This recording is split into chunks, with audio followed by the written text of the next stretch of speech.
నిజమైనటువంటి నిరంతరం జీవించే జీవితం ఏది? ఆత్మ సంబంధమైన జీవితం. కాబట్టి దీని కొరకు మనం ప్రయాసపడాలి. మరి దేని కొరకు ప్రయాసపడినా దాన్ని విడిచిపెట్టి వెళ్ళిపోవాలి. అవునుగా చెప్పండి. ఎలా ఉన్నారు తెలిసి రోజుల్లో ప్రజలు? మనం ఉన్నంత వరకు మనం అనుభవిస్తారు. మన ఆస్తి తింటారు శుభ్రంగానే, మనం సంపాదించిందండి. నీకు కనీసం జ్ఞాపకం చేసుకున్న ఒక స్మార్ట్ ఫోన్ కూడా పెట్టి సంవత్సరానికి వచ్చారు. నా తల్లి చనిపోయిన రోజున జ్ఞాపకం చేసుకున్నటువంటి పిల్లలు కూడా ఈ రోజుల్లో ఈ దినాల్లో ఉన్నారు. అలాంటి వారి కోసం ఎందుకోసం మనం ప్రయాసపడాలి? ఏమండి? అలాంటి వారి కోసం ఎందుకు ప్రయాసపడాలి? కృతజ్ఞత కలిగి ఉన్న వారి కొరకు అయితే ప్రయాసపడినా ఆయన తప్పక ప్రయాసపడతాం. ఈ తప్పక ఎందుకు ప్రయాసపడతాం? ఈ లోకంలో కన్నాము, పెళ్లి చేసుకున్నాము, కుటుంబంగా ఉన్నాం కనుక మనం చేయాలి కనుక ప్రయాసపడతాం. మరి ఆ విషయంలో న్యాయం ఉన్నదని ఈ లోకంలో నువ్వు దేవుడు నమ్ముకున్నావు, నీ కొరకు దేవుడు రక్తం కాచాడు, ప్రాణం పెట్టాడు, నేను పెట్టుకున్న నీ శాప పాపాలు తీసివేశాడు. మరి ఆయన విషయంలో న్యాయం చేద్దా? న్యాయం చేద్దా? చేయాలంటే ఏం చేయాలి? ప్రతి ఆదివారం, ప్రతి శుక్రవారం వాక్యం దగ్గర వచ్చి వాక్యాన్ని ఆత్మను పోషించుకోవాలి, సంరక్షించుకోవాలి. అప్పుడు మొక్కలు అయితే ఎదుగుతారో నీరు గెత్తవేస్తుంటే అలాగే ఆత్మ కూడా ఎదిగా గుర్తుంది, దేవుని సంతానానికి చేరుకుంటాం. దేవుని స్తోత్రం. ఇలాగా నిరంతరం జీవించే మనుషుడు దేని యందు సంతోషిస్తాడు, దేని యందు ఆనందిస్తాడు, ఏది నిజమైన సంతోషం అనుకుంటాడో, ఏది నిజమైన ఆనందం అనుకుంటాడో మీకు మాట చూపించి ముగిస్తాను. చూడండి, నేను చూడండి అక్కడ ఇర్మియా గ్రంథము 15వ అధ్యాయం. ఇర్మియా గ్రంథము 15వ అధ్యాయం 16వ వచనం చూడండి. నీ మాటలు నాకు దొరకగా నేను వాటిని భుజించితిని. సైన్యములకు అధిపతి యెహోవా దేవా, నీ పేరు నాకు పెట్టబడిన కనుక నీ మాటలు నాకు సంతోషమును, నా హృదయమునకు ఆనందమును కలుగు చేస్తున్నవి. చూసారా? ఆ మాటలు దొరికినప్పుడు ఏమంటాడు భక్తుడు? ఏమా వాటిని ఏం చేసినంట? భుజించినంట. వింటున్నారా మీరు అటు మాటలు? మీరు ఆయన మాటలతో భక్తులు ఏం చేసినంట? భుజించినంట. ఇప్పుడు మీరు ఎక్కడున్నారు? ఆయన మాటలు మీకు ఈ శరీరాన్ని పళ్ళులో పెట్టి ఇస్తున్నాడు, మంచి జీవాహారాన్ని. దాన్ని ఏం చేయాలి? మనం భుజించాలి. ఇప్పుడు ఆరాధన అయిపోయిన తర్వాత మంచి జాయింట్ పొలం పెట్టామనుకోండి ప్రతి పెట్టాను, ఏం చేస్తారు మీరు? నాకు వద్దని దోసి వెళ్ళిపోతారా? చక్కగా భుజిస్తారు. అవునా? చిన్నపిల్లలతో సార్ నేను కూడా భుజిస్తాను కదా. మీరు ఒక్కరే కాదు. అలాగా ఆహారం దొరికినప్పుడు మనం ఎలాగైతే ఇష్టపూర్వకంగా భుజిస్తామో అలాగే జీవాహారము దొరకగా మనం ఏం చేయాలి? దాన్ని భుజించాలంట. భుజింస్తే ఎక్కడికి వెళ్తుంది అది? ఏమ్మా భుజిస్తే ఎక్కడికి వెళ్తే లోపలికి, ఆత్మలోకి, మనసులోకి వెళ్తుంది. అక్కడ దాచుకోవాలి. దాన్ని దాచుకుని ఖాళీ సమయాల్లో ఇంటి దగ్గర ఉన్నప్పుడు ఆ వాక్యాన్ని జ్ఞాపకం చూసుకుని నెమరు వేసుకోవాలి. ఇంకను దానిలో ఉన్న ఆ రసం అంతా కూడా, ఆ యొక్క విటమిన్ అంతా కూడా, అందులో ఉన్న శక్తి అంతా కూడా ఏం చేస్తుంది?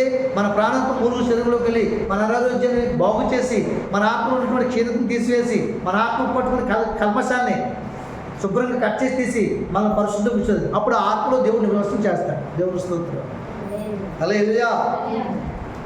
కాబట్టి నేను చెప్తున్నాడైనా నీ మాటలు నాకు దొరకగా నేను వాటిని భుజించితిని. ఏం చేయాలి మనం? ఆయన మాట దొరకని ఏం చేయాలి? భుజించాలి. ఈ లోపల ఆహారం దొరుకుతుంది, ఎలా భుజిస్తామో శరీరము ఇష్టపడుతుంది. కాబట్టి మీకు తెలిసి తెలియదు, మీరు ఎక్కడ పడితే తింటుంటారేమో, ₹1 తక్కువ చాలనుకుంటారేమో. కానీ నేను ₹15 ఎక్కువ ఉన్నా సరే మంచి రుచిగా భోజనం తింటాను. నేను మంచి హోటల్ తింటాను. నేను మంచి హోటల్ దగ్గరికి వెళ్తాను. అదవుతుందండి. నాన్ వెజ్ తిందాం. ఎవరైనా నన్ను బలవంతం చేసి రండి భోజనం తీసుకెళ్ళి వాళ్ళ ఇష్ట ప్రకారం బాధపట్టుకోవడం కోసమే నేను నాన్ వెజ్ తింటాను తప్ప బయట ఉన్న చేపు మంచి కాయగూరల భోజనం, మంచి ఖరీదైంది. గదవుతుందా? ₹150 ఉన్నా పర్లేదు భోజనం. నాకు 200 ఉన్నా ఇంకా పర్లేదు. కానీ నాకు ఊరితో సహా అన్నీ ఉండాలి. దేవునిస్తూ అలా మంచి హోటల్ దిక్కి ఒక గంటలు 8 నిమిషాలు భోజనం చేస్తాను. ఏం చేత నాకు తెలుసు కాకినాడలో ఏ హోటల్ బాగుంటుందో, రాజమండ్రిలో ఏ హోటల్ బాగుంటుందో, టిఫిన్ ఏ సెంటర్లో బాగుంటుందో బాగా తెలుసు. అక్కడికి వెళ్ళిపోతున్నాను. ఏం చేత నా నాలుగు లాక్కి వెళ్ళిపోతుంది అక్కడికి. మన ఆత్మ కూడా ఇక్కడ తీసుకురావాలి. మరలే ఉత్తమ రుచి తెలుసుకుంటే ఒక హోటల్ కోసం, ఒక తిండి కోసం నేనే పరిగెత్తి వెళ్ళిపోతున్నాను. మీరు కూడా దేవుని సంత ఉందని, అందులో సంతోషం ఉందని, నిజమైన ఆనందం ఉందని, ఒక దినము మన ఆత్మ చనిపోకుండా నిత్యము నిరంతరం జీవించే భాగ్యాన్ని కలుగజేస్తుందని, ఈ పురుగులు తిన్నటువంటి ఈ శరీరమును మార్చి మహిమ శరీరంతో తీసుకొచ్చి నరులారా మరలా తిరిగి రండి అని సమాధి నుంచి లేపి మహిమ శరీరం తీసి ఆ మహిమ శరీరంలో ఆత్మను పెట్టి నీకు సిద్ధపరిచిన గృహములో అక్కడ వైడూర్యంలో వజ్రములు పొందినటువంటి ఆ యొక్క గృహములో దేవుడు నిన్ను ఉంచుతాడు. దేవుని స్తోత్రం. హల్లెలూయా. ఈ సత్యాన్ని తెలుసుకోవాలి. ఎక్కడ పడ్డాకి వెళ్ళిపోతుంది అత్తమ్మ మనం తినేది ఏం చెప్తాయి? ఏమవుతాయి చెప్పండి? ఏమవుతాయి? పరిగెట్టలేక ఆ రోజు వెళ్తారు. అవునగా చెప్పండి. కాబట్టి ఎక్కడైతే ఈ లోపల నిజమైనటువంటి చక్కని ఆహారం దగ్గరికి వెళ్తాం, అలాగే దేవుడు ఎక్కడైతే సత్యం వినబడుతుందో అక్కడ తప్పగా పరిగెత్తుంటాం. చాలామంది భక్తులు వాక్యం కోసం ఎంత ప్రయాసపడ్డారండి. పడలేదా? 38 సంవత్సరాలు అక్కడ పొలం దగ్గర పడి ఉన్నాడు. ఆయన తెలుసు స్వతం జరుగుతుందని తెలుసు, అక్కడ కార్యం జరుగుతుందని తెలుసు, కానీ వెళ్ళలేదు. ఎందుకో తెలుసా? నన్ను సృష్టించిన వాడు, నన్ను స్థితిలో వచ్చిన వాడు ఆయన దగ్గర రావాలి. ఈ స్థితిని కలగజేసిన వాడు నన్ను లేవనెత్తాలి అన్నటువంటి మనసు కలిగి నేను నమ్ముతున్నాను. ప్రభు నిజంగా ఆయన మీద దృష్టించాడు, అక్కడికి వెళ్ళాడు. అక్కడ జరిగే కార్యం కంటే అద్భుతమైన కార్యం జరిగించాలి. 3 రోజులు 4 రోజులు వంటలు చేసుకుని అక్కడ బస్సు ఉండి అద్దరికి వెళ్ళినట్టు వెళ్ళి వాళ్ళ దేవతలు చూసి కదిలినప్పుడు 5 మంటలలో దూరి దేవతలు కదిలించినప్పుడే కాకుండా ఒక నోటి మాట చేత అద్భుతమైన కార్యం ఒక్క క్షణంలో జరగాలి. వాళ్ళ ప్రజలకు అనుభవించే కార్యం కంటే నేను చేసే కార్యం గొప్పదని ఎంచాలని దేవుడు ఎంచుకుని అతన్ని ఏర్పరచుకుని అక్కడ 38 సంవత్సరాలు కూర్చుని పెట్టి 38 సంవత్సరాల తర్వాత అక్కడికి వెళ్ళి నీ పరుపు నువ్వు ఎత్తుకునే లేచి నడవమని చెప్పాడు. చెప్పడం పడదాం. ఈ రోజు చెప్తున్నాను, దేవుని నామం నానబెట్టి చెప్తున్నాను, నీవు ఏ స్థితిలో ఉన్నావో ఆ స్థితి నుంచి లేవనెత్తాలంటే, దేవుడు నేను లేపాలంటే, ఆ ఆర్థిక సమస్య కావచ్చు, కుటుంబంలో సమాధాన స్థితి కావచ్చు, ఏదో రోగం కావచ్చు, లేకపోతే పేదరికం కావచ్చు, ఏదైనా కావచ్చు, దేవుడే నిన్ను లేపాలి. దేవుడు నిన్ను లేపాలి. అప్పుడు నీ పరిస్థితిని మోసుకుని తీసుకెళ్ళి తూర్పు నుంచి పరమరికి ఎంత దూరం ఆ దూరంలో పడేసినప్పుడు నువ్వు తేలికవుతావు. నీ హృదయం తేలికవుతుంది, నీ మనసు తేలికవుతుంది. ఒక సాక్ష్యం ఉంటుంది. ఎవరు ఈమె? గతంలో అడుక్కునే స్థితిలో ఉండేవారు, గతంలో బట్టలు ఉండేవి కాదు, గతంలో గృహం ఉండేది కాదు, ఇప్పుడు మంచి గృహాలు, మంచి పిల్లలు, చదువులు, మంచి ఉద్యోగాలు, మంచి సంబంధాలు, ఎంత బాగా ఈ కుటుంబాలు అభివృద్ధి అయ్యాయి అన్నటువంటి సాక్ష్యం ఈ ఒకరిని కనపరచాలంటే దేవుడే నిన్ను లేపాలి. స్థితిలోంచి దేవుడు నిన్ను లేపాలంటే నీకు ఏ స్థితి వచ్చినా ఆ స్థితి దేవుని చిత్రం బట్టి వచ్చింది కాబట్టి ఆయన కొరకు నేను ప్రయాసపడతాను, ఆయన కొరకు కనిపెడతానని విశ్వాసకుని ప్రార్థన కలిగి నువ్వు ఉన్న స్థితికి తేవడానికి నువ్వు ఒక ఆసక్తి కలిగి ఉంటావు. 18 సంవత్సరాలు దెయ్యం పట్టిన స్త్రీ ఉంది, నడుము బలహీనపరచు దెయ్యము. ప్రతి వారం కూడా ఒక్కరోజు కూడా అక్కడికి వెళ్ళింది కదా. ఎందుకంటే ఆ సన్నిధిలో ఉన్న భాగ్యం నన్ను ఈ బాధ నుంచి విడిపిస్తారు,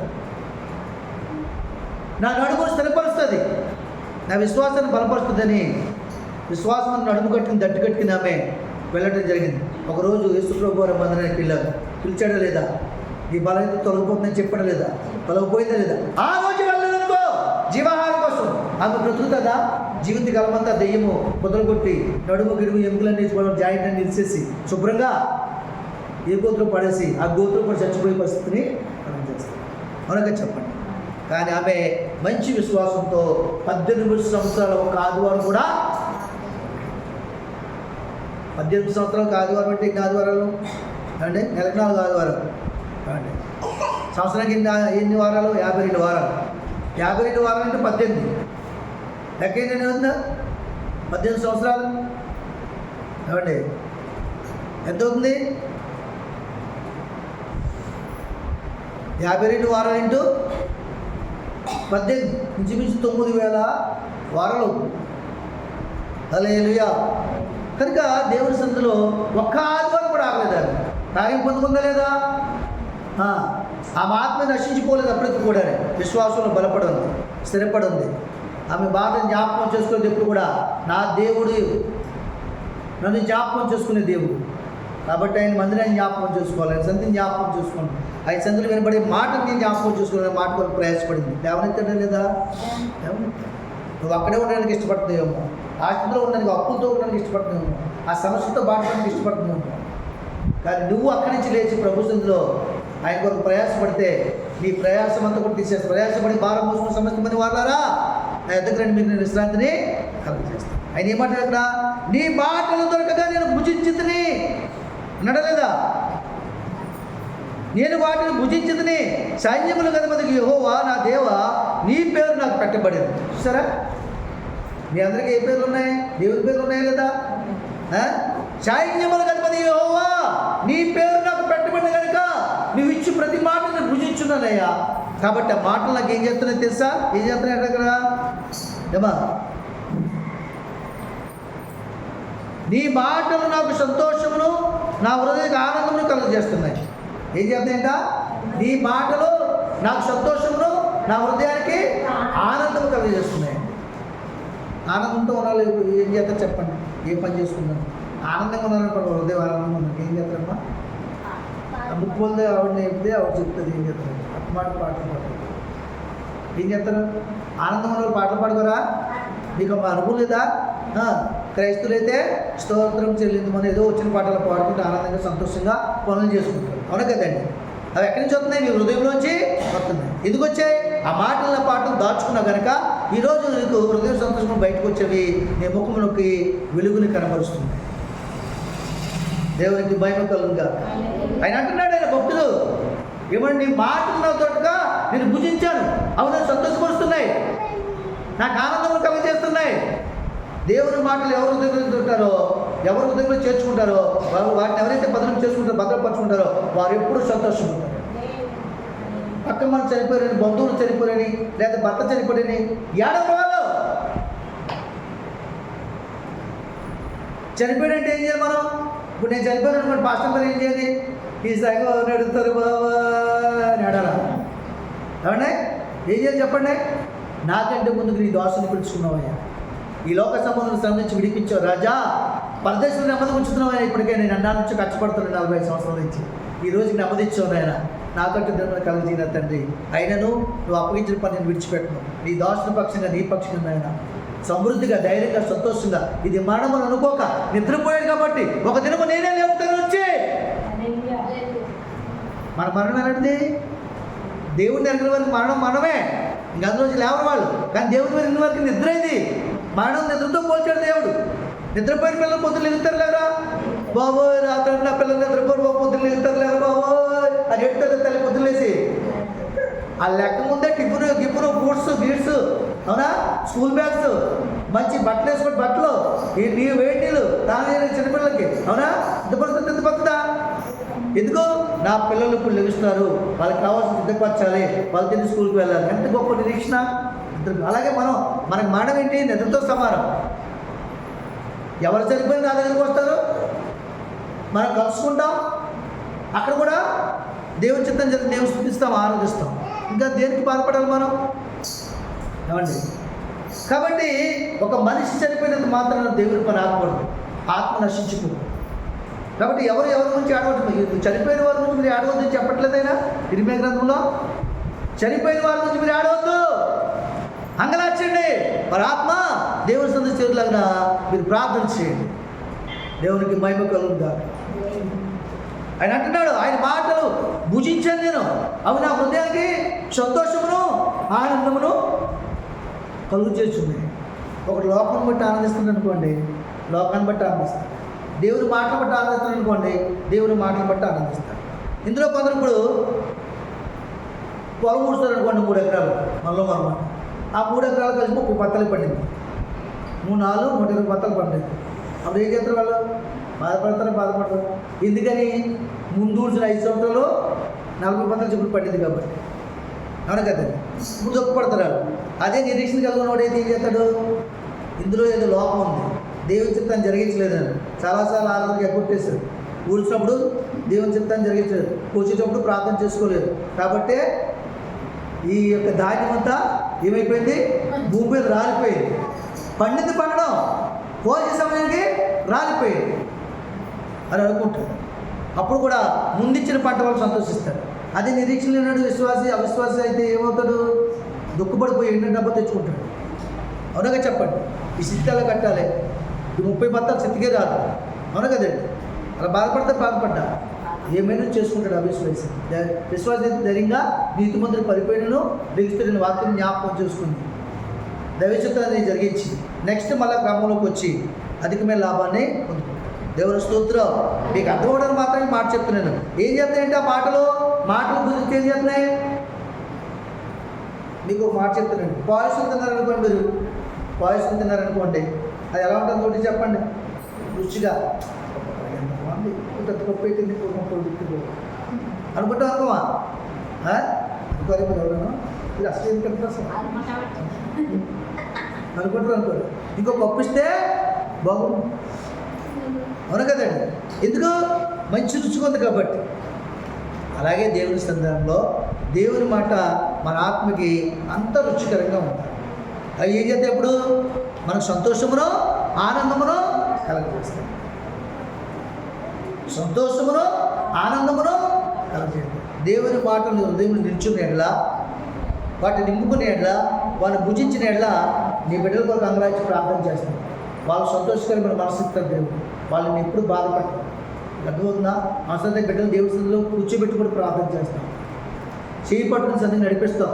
అప్పుడు నీకు మేలు చేస్తారు, కీడు చేస్తారు. వాళ్ళు మేలే చేస్తారు, కానీ నీలోంచి రావాలి. అది ఆ రుచి నీలోంచి రావాలి. నీ బిడ్డలు నేర్పాలి. ఏ తెలియని మంచి ఆహారం ఉండి మంచి మెత్త ముక్కలు తినేసి దుమ్ములు పిల్లలు కూర్చుందా భర్త గారు? ఏం చేసి చెప్పండి? కష్టపడి వస్తున్నాడు భర్త.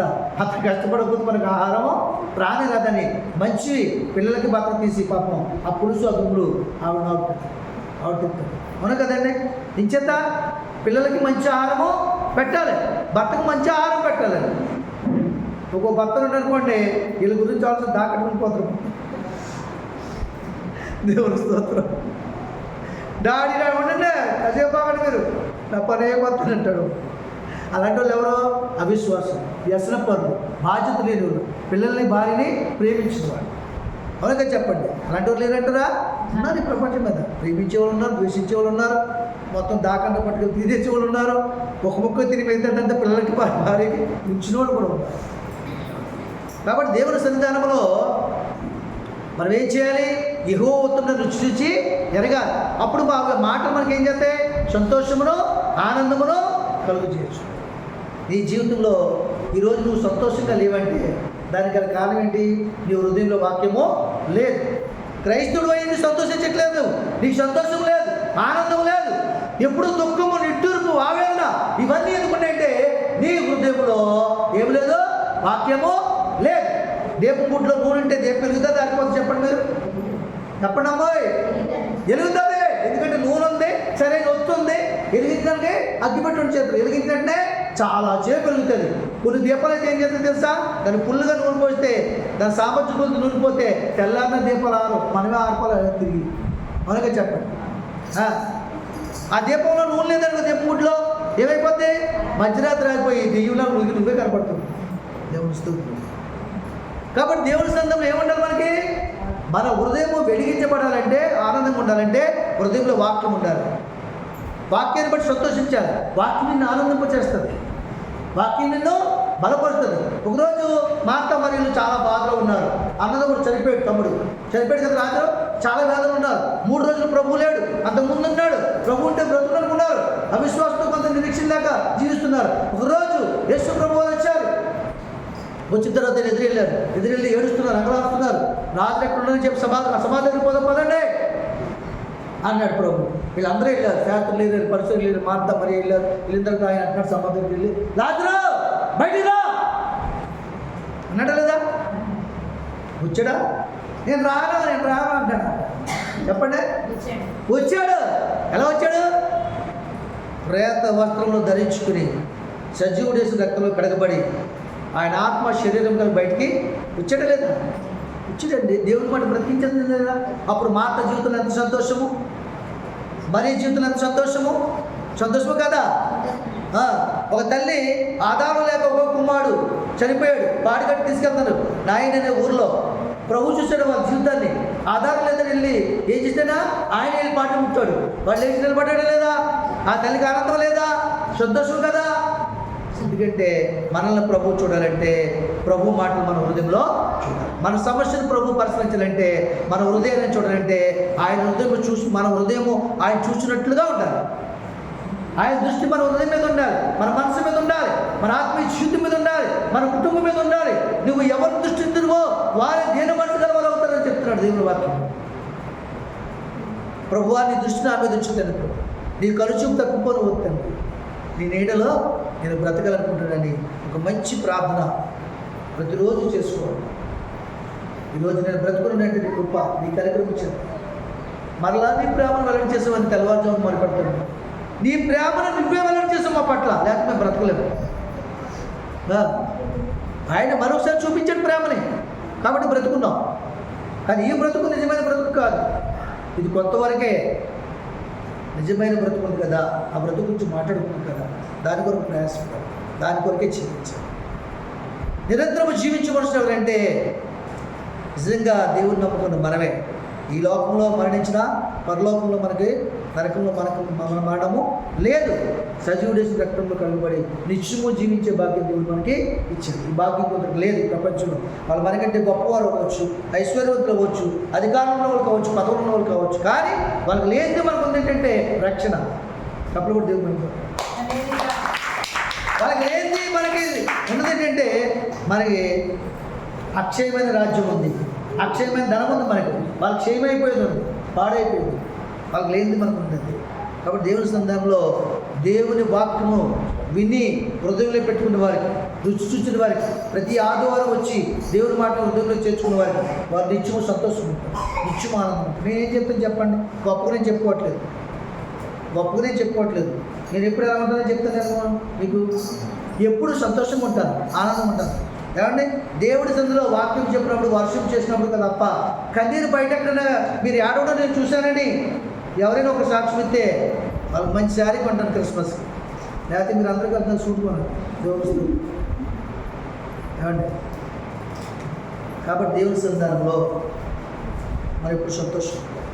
ఈ లోకంలో జీవించినప్పుడు, శరీరంగా జీవించినప్పుడు శ్రమలు వస్తాయి, ఇరుకులు వస్తాయి, ఇబ్బందులు వస్తాయి, వేదనలు వస్తాయి.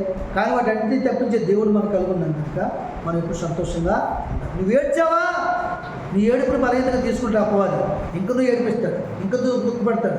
ఎవరి కోసం బాధపడద్దు, ఎవరి కోసం దుఃఖపడద్దు, ఆత్మ కోసం నువ్వు దుఃఖపడు.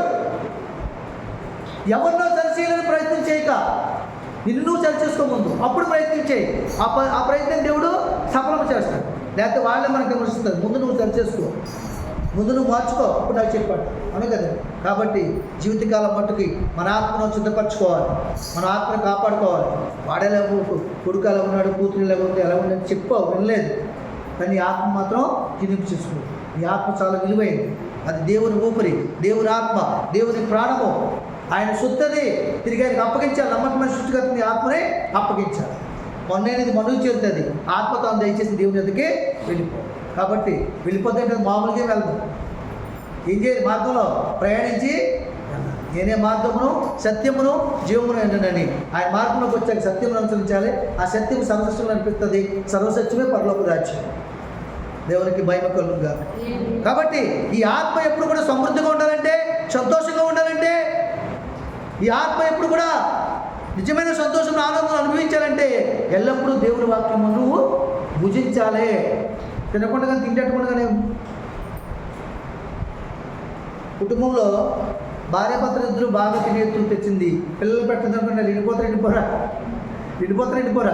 మా పిల్లలకి ఎంత తిట్టినా అలాగే ఉంటున్నారండి అంటారు. తర్వాత సుఖమేమని చెప్పండి, ఏమైనా పెడతారనుకుంటారండి. మొక్క నీళ్ళు పోసి ఉంటే ఎలా ఉంటుందా, ఎదుగుతుందా చెప్పండి అమ్మా, ఎదుగుతుంది కదా.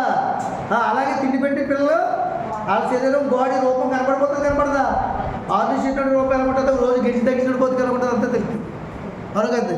సారా తగ్గి కూడా మొక్కలు ఉంటుందో, శుభ్రంగా అన్నం తిని ఏ చేసినా లేకపోతే శుభ్రంగా దేవుని వాక్యం తింటున్న వాడి మనసు ఎలా ఉంటుంది, మొక్కలు ఉంటుందో తెలియదా, తెలుస్తుందండి.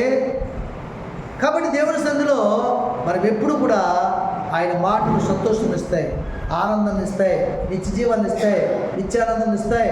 ఈ లోకంలో ఎలా బ్రతకాలో తెలివి జ్ఞానం నీకు అనుగ్రహిస్తాయి.